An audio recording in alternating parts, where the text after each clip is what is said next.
Bueno, familia, estamos de vuelta con la gran idea del Creador. No solamente era un jardín, sino su reino, establecerlo aquí en la tierra. Y con nuestro rey Yeshua HaMashiach de extenderlo de la manera que él lo vino a hacer. Y como dije en el primer audio, en la primera parte, era su gobierno, que él prefirió hacerlo así, el padre, bueno, ¿quién le dice a él que no? ¿Y de qué manera hacerlo? Él es rey soberano y él es el que tiene que establecer su reino. Ahora, quiero comenzar con lo que terminé en la primera parte. ¿Por qué nuestro rey nos colocó aquí con una tarea a realizar si se supone que todo lo que debemos hacer es prepararnos para dejar este mundo? ¿Por qué su plan es cambiar al mundo mediante nuestra influencia o, dicho de otro modo, su influencia a través de nosotros y de esta manera cambiar la tierra? Cuyo estado actual refleja la devastación provocada por el dominio de Hasatán. ¿Cuál era? A fin de que se convierta en un jardín abundante. Eso fue lo que el Padre quiso. Exuberante de vida y de belleza, el cual refleja plenamente la cultura del entorno de los cielos. Debemos estar presentes para que nuestra influencia sea de frutos agradables del Rey. Fíjense que él hablaba en el libro de Isaías, la viña, el viñador. Yeshua también lo dijo. El padre plantó una viña y la alquiló, porque ese era el concepto de reino que se manejaba. Ahora, muchos de nosotros dedicamos mucho tiempo a nuestras vidas rogando al Padre por nuestra partida y nos olvidamos mientras tanto que la oración que Yeshua no consistió en que Yeshua nunca dijo oró por nuestra partida, en lugar de ello pidió al Padre en oración que nos preparara, que nos protegiera para la tarea que debíamos de realizar aquí en la tierra. ¿Qué dice? Yo lo he entregado a tu palabra y el mundo lo ha odiado porque no son del mundo, como tampoco yo soy del mundo. No te pido que lo quites del mundo, sino que lo protejas del maligno. Ellos no son del mundo, como tampoco lo soy yo. Santifícalo en tu verdad y tu palabra es verdad. Como tú me enviaste al mundo, yo los envío también al mundo. Eso está en Juan, capítulo 4, verso del 14, Juan 17, capítulo, verso 14 al 18. Eso es lo que dice allí. Qué interesante todo esto que estamos viendo. Ahora, ¿en qué consistía el plan de Jehová en llenar la tierra con su gloria? Y para que esto hecho ocurriera, debe llenarse, en primer lugar, con sus hijos, los herederos, y los ciudadanos del reino de los cielos que han sembrado su influencia aquí en la tierra y que han dado a conocer la cultura celestial. Ese es el propósito, llenar aquí la tierra de su conocimiento. La tierra le pertenece al Creador y su poder, sus hijos la recuperarán. Yeshua no pide al rescate de sus hijos, sino que ruega al Padre para que los proteja de la influencia y de los ataques malvados, es decir, Hasatán, el usurpador, quien no claudicará pasivamente ante la incursión de los cielos en su esfera de poder. Como ciudadanos del reino, estamos en el mundo, aunque no pertenecemos a él. Nuestra tierra de origen se encuentra en otro lugar, vivimos dentro de una cultura específica, pero no identificamos como otra cultura que debería de hacer de nuestras vidas una presencia distinta en este mundo. Una razón por la cual la Iglesia de Yeshua no ha impactado profundamente al mundo se debe a que demasiados ciudadanos del reino se han acomodado y se han adaptado a la cultura de este mundo, en lugar de vivir y mantener viva la cultura de nuestro Padre Celestial. Hemos abandonado nuestro jardín y hemos permitido que crezca la mala hierba en ellos. Yeshua también habló de la palabra, la parábola del sembrador. Todo tiene que ver con el reino, con el jardinero. Ahora, existen dos clases de personas en este mundo, en que son los hijos del reino de los cielos y aquellos que no lo son. Yeshua ilustró en distinción en su parábola del sembrador que plantó una buena semilla en su campo. Por la noche el enemigo entró y plantó mala hierba en medio del trigo. Nadie pudo distinguir la diferencia hasta que brotó el trigo y la cizaña. El dueño del campo pidió a los obreros que no arrancaran la cizaña, ya que corrían el riesgo de arrancar justamente el trigo. En lugar de ello, permitió que crecieran justo hasta el tiempo de la cosecha. Cuando la mala hierba sea recogida, será quemada, mientras que el trigo será almacenado en el granero. ¿Se da cuenta?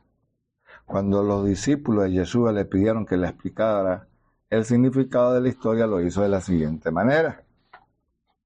Que dijo, el que sembró la buena semilla es el Hijo del Hombre, y le respondieron, el campo es el mundo y la buena semilla representa a los hijos del reino. La hierba mala son los hijos del maligno y el enemigo que siembra es el Hasatán. La cosecha es el fin del mundo y los segadores son sus ángeles.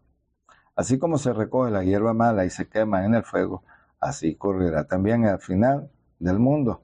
El Hijo del Hombre enviará a sus ángeles, arrancará su reino a todos los que pecan y hacen pecar y lo arrojará al horno encendido, donde habrá el llanto y rechinar de dientes. Entonces los justos brillarán en el reino de su Padre como el sol. Eso está en Mateo 13, el verso 37 al 43. Entonces, ¿qué estamos viendo? Que no hemos quedado con una mentalidad de en cuatro paredes y esas cuatro paredes todavía siguen haciendo daño al creyente o a la cultura del reino. Pero bueno, el Padre a través de la plataforma y que al Padre le damos gracias porque ya hay gente que se está abriendo a este pensamiento y es lo más importante, que esto crezca. Lo más importante. Ahora, como muchas otras historias, Yeshua eligió la analogía del jardín para explicar e ilustrar el reino de los cielos. Y mientras que el significado general de la historia está centrado en el fin y el presente, en la presente era, lo que se destaca claramente es la coexistencia de dos culturas en el mundo, la cultura del reino y de la del malvado. Así es fácil reconocer el trigo y la cizaña. Del mismo modo sucede con la cultura del reino y con la mundana. Nuestras vidas deberían de manifestar de manera inconfundible que la cultura que pertenecemos como ciudadanos del reino, la cultura del mundo no nos pertenece. Si permitimos que diferentes malas hierbas y la del mundo invadan nuestro jardín, no pasará mucho tiempo antes que ya nadie note la diferencia. Eso va a depender de usted, de mí, de qué manera nos alimentamos, qué vemos, qué oímos, qué escuchamos, qué miramos. Usted es el responsable, al igual que yo. Yo daré cuenta de mí y usted dará cuenta de usted. Pero mientras tenemos que ir alimentándonos. Ahora, los jardines del reino producen frutos duraderos. Por eso es que él dice que cuando él vino, abonó, le echó tierra y vino a buscar frutos. Esos frutos tienen que ver con esto. Entender la justicia, la bondad, el amor, la paz, la paciencia. Y no es tarea fácil, créanme. Es fácil cuando tú la conoces, la voluntad perfecta y agradable. Pero aquellos que están despertando, bueno, tienen mucho que caminar y mucho que aprender. Ahora, los jardines del reino producen frutos verdaderos.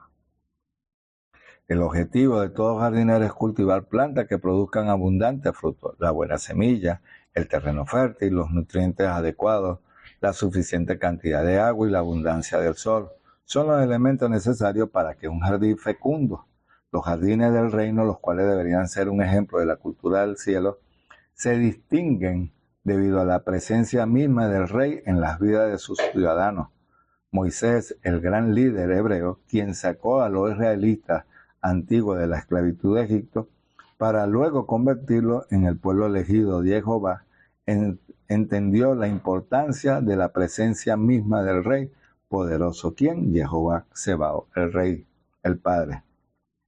Y dice, ten presente que los israelitas son tu pueblo, Yo mismo iré contigo y te daré descanso, respondió el Creador. ¿O vas con todos nosotros?, replicó Moisés. O mejor no nos haga salir de aquí si nos vienes con nosotros. ¿Cómo vamos a saber tu pueblo y yo que contamos con tu favor? ¿En que seríamos diferentes a los demás pueblos de la tierra? Eso está en el libro de Éxodo, capítulo 33, del 12 al 16. Miren, el poder detrás del principio del jardín surge de la presencia del jardinero. En el jardín de la vida de sus hijos, la presencia del jardinero revela en al menos dos maneras: por un lado, en una vida vigorosa y abundante, y por otro, unos frutos abundantes, de los cuales el más importante es el amor. Yeshua lo explicó a sus discípulos de la siguiente manera: yo soy la vid verdadera, mi Padre es el labrador. Toda rama en mí que no da fruto, la corta, pero toda rama que da fruto la poda para que dé más fruto todavía. Que permanezcan en mí y yo permaneceré en ustedes. Así como ninguna rama puede dar fruto por sí misma, sino que tiene que permanecer en la vid, así tampoco ustedes pueden dar fruto si no permanecen en mí. ¿Se da cuenta? En permanecer en Yeshua no es hablar por hablar palabras vanas, su comportamiento, sus palabras, sus frutos. Y créanme que es lo más agradable e importante que me ha pasado. Porque Él lo dijo: yo soy la vid y ustedes son las ramas. El que permanece en mí como yo en Él le dará mucho fruto. Separados de mí nada pueden hacer. Y ustedes no pueden hacer nada. Mi Padre es glorificado cuando ustedes dan mucho fruto y muestren así que son mis seguidores, mis discípulos. Así que como el Padre me ha mandado a mí también, yo les he amado a ustedes. Oiga, así como el Padre me ha amado a mí, yo también los he amado a ustedes. Permanezcan en mi amor. No me escogieron ustedes a mí, sino que yo los escogí a ustedes y los comisioné para que vayan y den fruto, fruto que perdure. Así que el Padre les dará todo aquel que le pidan en mi nombre. Y este es mi mandamiento, que se amen los unos a los otros. Eso está en Juan 15, del 1 hasta el verso 16. Interesante, familia, interesante la parte de lo que es los frutos, y que tu comportamiento es el reflejo de ti ante los demás. Tus palabras te van a juzgar, tus hechos te van a juzgar, tu comportamiento. Cuando digo juzgar, la gente va a observar, no que te estén condenando. El reflejo, lo que tú muestras, eso es lo que tú dices, y eso es lo que te habla de tu madurez y tu crecimiento. Ahora, ¿qué sucede? Los ciudadanos verdaderos del reino se diferencian del resto del mundo, tal cual, porque su vida llevan la marca inconfundible del Rey, el Rey auténtico, quien ha venido a exigir la devolución de su gobierno terrestre, hasta ahora en manos del usurpador. El diablo se ha apoderado del control hace miles de años. La vida dentro de su gobierno, la maldad, se ha caracterizado la avaricia, el egoísmo, el odio, la violencia, la guerra, el homicidio, la envidia, la discordia, la lascivia, la inmoralidad, la crueldad, la brutalidad, la religión vacía y hasta opresora. El poder detrás del principio del jardín, plasmado en nuestras vidas de los ciudadanos del reino, establece tu entorno absolutamente diferente. A medida que nos abramos paso a un mundo y plantemos jardines en nuestro diario andar, nuestras vidas sembrarán la tierra con semillas de justicia y de santidad, las cuales crecerán hasta producir fruto verdadero, que cambie la vida de la persona y del mundo, cuya manifestación era el amor, la alegría, la paz, la paciencia, la amabilidad, la bondad, la fidelidad, la humildad y el dominio propio. Eso está en Gálatas. ¿Se da cuenta? El jardinero. Qué interesante, ¿verdad?, que cuando uno empieza a observar las cosas de la manera que el Padre la hizo y que uno empieza a entender el ministerio de Yeshua. Cada persona en este mundo busca el reino de los cielos, aunque la mayoría ya no toman conciencia de su búsqueda. Los seres humanos no buscan una religión. El budismo no satisface, el hinduismo no satisface, el islamismo no satisface, el judaísmo no satisface, el cristianismo religioso no satisface, el dinero y la riqueza no satisfacen. Por el contrario, hemos sido creados para gobernar un jardín y nunca nos sentiremos satisfechos fuera de un ambiente con esta característica. El programa para la expansión del Jardín del Rey contempla la inclusión de muchas personas, de modo que el mundo dentro de su reino, así como su preparación para la vida y el liderazgo del reino en un cielo nuevo y una tierra nueva. Eso está en Apocalipsis 21:1, el que se encuentra en este momento en una etapa de preparación. Ahora, ¿qué sucede? Que de las palabras también hay poder. ¿Lo entendemos? En la palabra y el poder.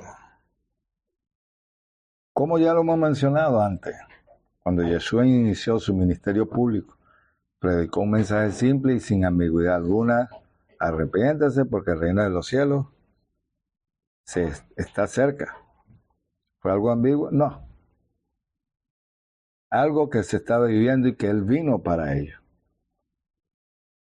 Así como el Padre le presentó a Abraham, Isaac, a Jacob una tierra y le comentó lo que iba a suceder, Yeshua está preparando para también traer algo nuevo a la tierra. Esta era la afirmación de su misma misión y el único mensaje que el Adón predicó, Yeshua. En una ocasión, cuando los habitantes de una aldea intentaron retenerlo, y allí el Señor declaró lo siguiente: es preciso que anuncie también a los demás pueblos las buenas nuevas del reino, porque para esto fui enviado. Esto está en Lucas 43. Anunciar el advenimiento del reino es una cosa, pero proveer de la legitimidad necesaria es algo muy distinto. Sin poder ni autoridad para reparar ambos conceptos, las palabras, aunque provengan de la boca de un rey, son irrelevantes. Un rey sin poder es solo un hombre con un título decorativo. Sin embargo, el reino de los cielos es mucho más que simples palabras. El eterno poder del Creador, del Dios Todopoderoso, le concede autoridad incuestionable, ya que el reino no es una cuestión de palabras, sino de poder. Pablo, el gran embajador del Mesías en el primer siglo, escribió al respecto: porque el reino de los cielos no es cuestión de palabras, sino de poder. Eso está en 1 Corintios 4:20. En consecuencia, Yeshua no solo vino a este mundo con la palabra del reino, sino también con su poder. Sanó a los enfermos, resucitó a los muertos, dio vista a los ciegos y expulsó y ahuyentó a demonios. Los agentes del gobierno ilegal del usurpador, eso fue lo que hizo, traer para liberarlo del gran estafador. Además, afirmó que si él expulsaba a los demonios por medio del Espíritu de Jehová, esto significa que el reino de los cielos ha llegado a la tierra, a ustedes. A donde quiera que se dirigiera, en palabra o en poder, Yeshua demostraba la autoridad, la legitimidad y la invencibilidad del reino de su Padre. No invencibilidad de invencible, a eso se refiere. En una ocasión, Yeshua subió a una montaña con Pedro, Jacobo, Juan, 3 amigos y el discípulo más íntimo. Durante la noche, un hombre, estos hombres oyeron la voz del Creador. Cuando la transfiguración, contemplaron a Yeshua en toda su gloria verdadera y naturaleza, como el Hijo del Dios viviente, el Todopoderoso. Este hecho preparó el camino para una manifestación impresionante del poder del reino de su Padre, como luego quedó demostrado. Así que, siguiendo, bajaron de la montaña, salió al encuentro mucha gente, y un hombre entre la multitud exclamó: Maestro, te ruego que atiendas a mis hijos, pues es el único que tengo, y resulta que un espíritu lo posesiona de él, y de repente el muchacho se pone a gritar, también lo sacude con violencia y hace que escupa espumarajos cuando lo atormenta. A duras penas lo suelta. Ya le rogué a sus discípulos que lo expulsaran, pero no pudieron. A una relación incrédula y perversa respondió Yeshua: ¿hasta cuándo tendré que estar con usted y soportar? Traerlo acá a su hijo y escuchar. Y acercándose al muchacho, cuando el demonio lo derribó con una convulsión, pero Yeshua respondió al espíritu maligno, sanó al muchacho y se lo volvió al padre, y todos quedaron asombrados de la grandeza. Ahí lo tiene, Yeshua en su esplendor, sanando, restaurando y sacando demonios en su nombre. Al sacar al muchacho poseído por el demonio, Yeshua demostró el poder indiscutible de su reino, un poder tan irresistible que aún el agente de Satanás, profundamente arraigado y quien además se había opuesto con éxito a los esfuerzos de los discípulos, debió huir a aquel joven. Otro reino, un reino ilegal, se había apoderado de la vida de este muchacho. Pero el reino del justo y legítimo llegó y lo rescató en la presencia del verdadero rey. Los que el representante falso y el reino tienen otra opción, sino de renunciar y huir. Este es el poder del reino de los cielos, este poder detrás del principio del jardín. No del enemigo, del rey verdadero. Cuando expulsó el demonio, el muchacho ya estaba comenzando a ser restaurado. Eso es lo que hace mi padre. El poder del reino para la extensión del jardín. Otro elemento significativo de la historia del muchacho poseído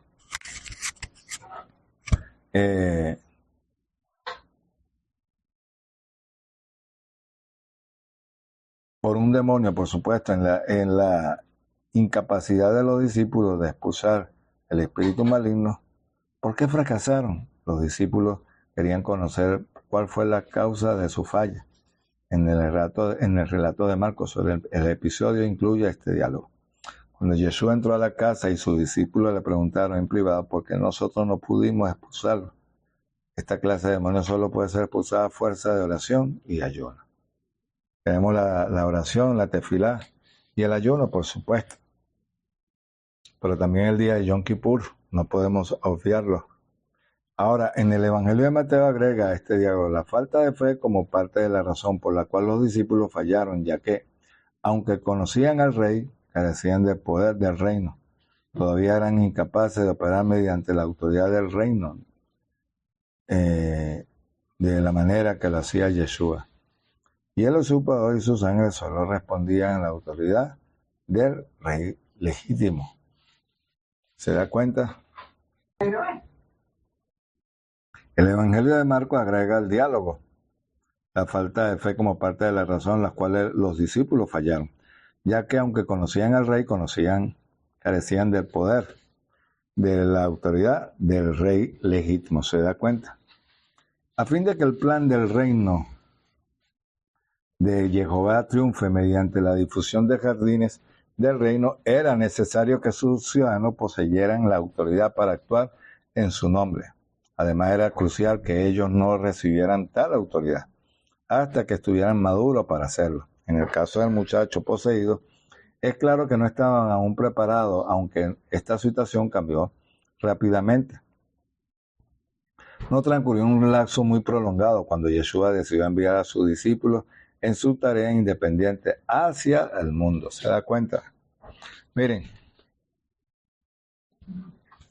cuando nosotros negamos la Torá, todo lo que está sucediendo en esta transformación de volver a las raíces, de volver al camino, de la cena antigua, ahí no voy a decir que hay infinidad de nombres, sino que estamos saliendo de un pensamiento y que estamos conociendo la emet, la verdad. Más que camino, más que nombre, es reconocer que estamos saliendo de un pensamiento que tiene a la gente cautiva y que ahora somos conscientes de algo real. Y eso es lo importante de todo esto. Ahora, ¿qué sucedió allí? Después de esto, Yeshua escogió a otros 72 para enviarlo de dos en dos delante de él a todo el pueblo, y al lugar de él pensaba ir. Es abundante la cosecha, le dijo, pero son pocos los obreros. Pídanle, por tanto, al Creador al Señor, al Adón, al Creador, de la cosecha que mande obreros a su campo. Vayan ustedes, miren cómo los envío como corderos en medio de lobos. No lleven monederos ni bolsas ni sandalias, ni se detengan a saludar a nadie por el camino. Cuando entren a los pueblos y los reciban, coman de lo que les sirvan, sanen a los enfermos que encuentren allí. Díganle, el reino de los cielos está cerca de ustedes, pero cuando entren ustedes a los pueblos que no los reciban, salgan a las plazas y digan, aún el polvo de este pueblo, el polvo de este pueblo se nos ha pegado a los pies. Nos lo sacudimos en protesta contra ustedes, pero tengan por seguro que ya está cerca el reino. El que los escucha a ustedes, escucha a mí, y el que me rechaza a ustedes, me rechaza a mí. El que me rechaza a mí, rechaza también al que me envió. Cuando los 232 regresaron, dijeron, contentos, Señor, hasta los demonios se nos someten en tu nombre. Yo veía a Satanás caer del cielo como un rayo, respondió él, y le he dado autoridad a ustedes para pisotear serpientes y escorpiones y vencer todo el poder del enemigo. Nada lo podrá hacer daño. Sin embargo, no se alegren de que puedan someter a los espíritus, sino alégrense que sus nombres están inscritos en los cielos. ¿Se da cuenta? Esto fue lo que hizo el Mashiach, que le dijo, no solamente se alegren por ellos, sino que sus nombres están inscritos en el libro de la vida. Ahora, ¿qué sucede? ¿Cuándo fue el tiempo perfecto? Jesús impartió su poder de autoridad a sus discípulos. Luego los envió al mundo a realizar las mismas obras que él hacía. El Adón predicaba sobre el acercamiento del reino del Padre en la tierra, sanó enfermos, sanó a los enfermos, así lo hicieron sus discípulos. Jesús expulsaba demonios, también sus discípulos. Muy poco tiempo antes, los seguidores de Jesús habían experimentado un fracaso en público. Bochornoso, al intentar expulsar a un espíritu maligno, ahora descubrieron que los espíritus del mal se sometían a ellos. Del mismo modo ocurría con Yeshua. Verdaderamente Yeshua le había delegado su autoridad para derrotar todo el poder del enemigo. Es necesario para el correcto funcionamiento el principio del jardín, la presencia del jardinero, aunque también se necesitaba de su autoridad. Ambas funcionaban en conjunto, son inseparables. Donde sea que el jardinero esté presente, su poder también lo está, lo cual significa la influencia impacta notoriamente en aquel lugar. Sin la presencia y poder de Yeshua, sus discípulos no eran capaces de realizar milagro alguno por sus propios medios. Sin embargo, si estaban acompañados de su presencia y su poder, podían realizar todas maravillas del mismo Señor hacía. Ahora, de esta manera funciona el principio del jardín. Mediante el Padre desea multiplicar sus bases o jardines en todas partes del mundo, mediante la multiplicación de su poder y de su presencia en las vidas de los colonos, los ciudadanos del reino que el Adón ha elegido para extender su influencia y la cultura, quien se dirija a través de la autoridad delegada. La Iglesia tiene facultad para realizar las obras para el Rey. ¿Se da cuenta? Miren, quiero que noten esto, porque no se puede dejar por alto. No podemos dejar este momento. Cuando el jardín, como lo dice y como lo voy a decir, el jardín en el desierto. ¿Cómo sucedería que un jardín en medio de un desierto, la cultura y el estilo de vida de los ciudadanos del reino deberían destacarse del resto de los habitantes del mundo? Para los caminantes del desierto de todas las edades, nada parecía más hermoso o más bienvenido que un oasis, a pesar de su apariencia externa. Existe vida en el desierto, la cual revela mediante una vegetación prolífera y vital, especialmente cuando un manantial subterráneo brota hacia la superficie. En contraste, la hermosura, la riqueza y abundante exuberante del reino de los cielos, el reino de este mundo, regido de acuerdo con los parámetros del enemigo, el usurpador por antonomasia, es un vasto desierto árido, fértil, adusto, brutal. La religión y las diferentes culturas surgidas a lo largo de la historia ofrecen muy poco para alimentar el espíritu del ser humano. El enemigo, el engañador más astuto, atrae a personas con falsas promesas de felicidad y esperanza que jamás podrá brindar.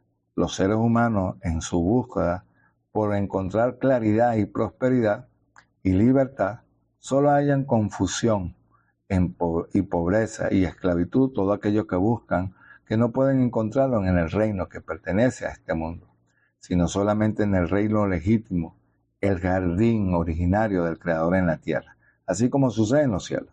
Yeshua vino a la tierra para recuperar el desierto y transformarlo en una vez en un gran jardín lleno de vida abundante y vigorosa, que refleja el carácter, la naturaleza y el entorno del reino celestial de su Padre. Él era en sí mismo un oasis, un jardín en el desierto.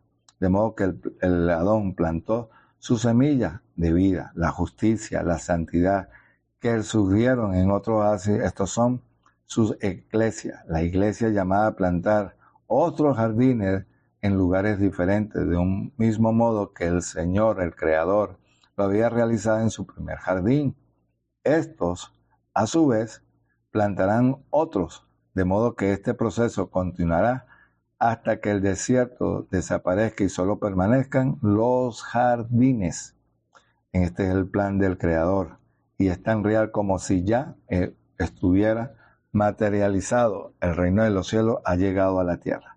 El programa de extensión del Jardín del Rey está en vía de ejecución, el cual se prepara para un cumplimiento de las palabras dichas por el profeta hebreo Isaías cuando dice: se alegrarán en el desierto, en el sequedal se regocijará el desierto, florecerá como el azafrán, florecerá y se regocijará y gritará de alegría. Se le declara gloria del Líbano, el esplendor del Carmelo y del Sarón. Ellos verán la gloria del Creador, el esplendor de nuestros días. Se fortalecen las manos débiles, así que las rodillas temblorosas díganlo de corazón temerosa, sean fuertes, no tengan miedo. Su Creador vendrá con venganza, su retribución divina vendrá a salvarlo. Se abrirán entonces los ojos de los ciegos, se destaparán los oídos de los sordos, saltará el cojo como un ciervo y gritará de alegría la lengua del mudo. Las aguas brotarán en el desierto y el torrente de sequedad, la arena ardiente se convertirá en estanque. La tierra sedienta de manantiales burbujantes, las guaridas donde se tendían los chacales serán morada de juncos y papiros. Allí hará una calzada y será llamada camino de santidad. Ya vamos a terminar. ¿Y qué dicen? No viajarán por allá los impuros ni transitarán por los necios. Solo será para el siguiente camino. No hallarán ningún león, ni bestia ni feroz por el que pase. Allí no se encontrarán, porque allí pasarán solamente los redimidos y volverán los rescatados por el Creador, y ellos serán Sión con cantos de alegría, coronados de alegría eterna. Lo alcanzará la alegría, el regocijo y se alegrarán y dejarán la tristeza y el gemido. El regocijo sacará todo eso. ¿Cuál es el poder de todo esto en el principio? Ya que el poder del rey, el jardinero principal, de este mismo modo la facultad reside en los corazones de las vidas de cada ser ciudadano en este reino, con la tarea de plantar jardines del reino y extender su cultura de nuestro rey, la influencia de su gobierno, donde quiera que nos dirijamos. Eso es lo que el Padre ha querido para usted y para mí, que invadamos su reino, su cultura, para Él y por Él. Muchos ciudadanos del reino corren el riesgo de permitir que el trigo y la cultura celestial se ahogue y se consuma por la cizaña. El jardín del rey debemos entender que nos enfrentamos a una cultura antagónica. Prepárate para confrontarla. Bueno, tenemos tarea, extender el reino. Creo que me pasó un poquito, pero valió la pena. Bueno, familia, nos vemos la próxima semana con la gran idea del Creador. Nos vemos, Lejit Raos. Hasta pronto.